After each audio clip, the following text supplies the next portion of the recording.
This is Live for Love TV. Live for Love TV. Yes, I am. One step more. One step more. One step more. Until you reach your goals. One step more. Save them soul. One step more. One step more. How good it is to reach the Live for Love TV. This is Live for Love TV. Live for Love TV.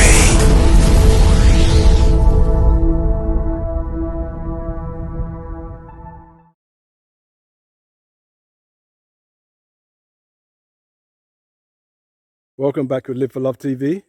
Today is the 31st day of the 8th month of the 21st year of the 21st century. Hope everyone's doing well out there. I'm just doing some what we call cherry tree reasoning, yeah? I'm here. These are the cherries. Not quite, let me get it in the camera. Not quite ready yet. Smell good, but not quite ready yet, yeah?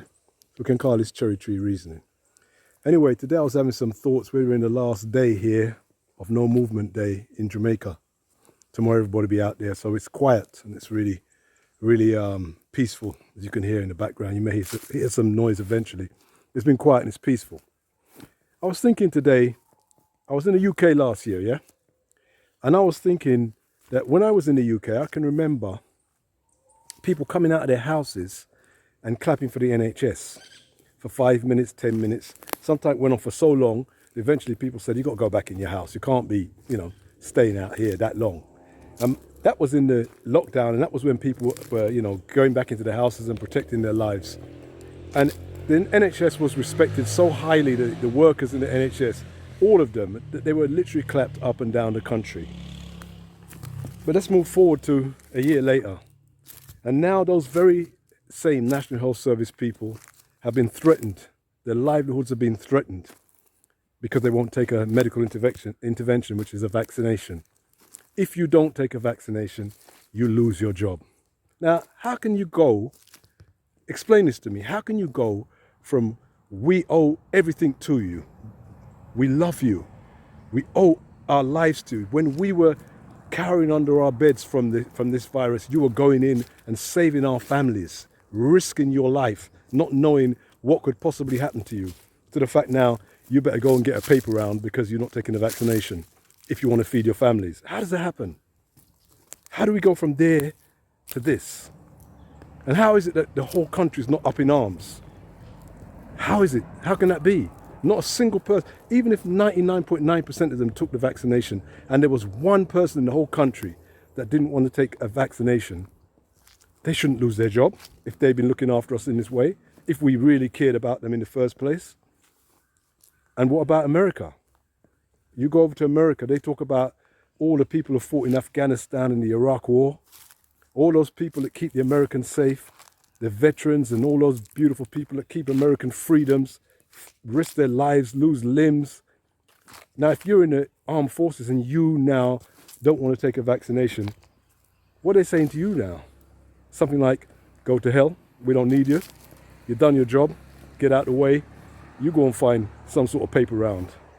I mean, how do we get from point A to point B with these things? And how do the rest of us that haven't been in the armed forces and are not in the National Health Service, how do the rest of us not say, we're not going to put up with this? Regardless of whatever anybody says to you, we love these people. We said we loved them, but now, all of a sudden, they're on their own. And they're running around looking for exemptions and looking for ways to keep their job, or they're resigning in droves. And there's no uproar at all. I find it disgusting. I find it disgusting what's happening to them. I find it disgusting that we are not protesting. Well, actually, I'm wrong to say that. People are protesting about things such as this. They are protesting. It's probably not being shown in the mainstream media, because I have seen some protesting, but it should be louder. We want to see more of it. We want to see more people standing up for the people who stood up for us, for the people who kept our families safe, for the ones who put their lives in danger in order to keep the rest of us safe. That's what we want to see. We want to see support for support. We support those who support us. So that's Live for Love TV. And as I say, I'm supporting them, and Live for Love TV will support them.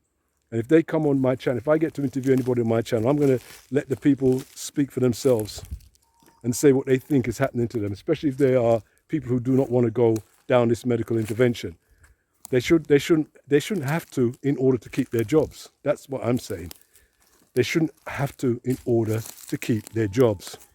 We needed them in our times of trouble. Now they need us, and I think we should support them. So Live for Love TV, take care. People, one step more.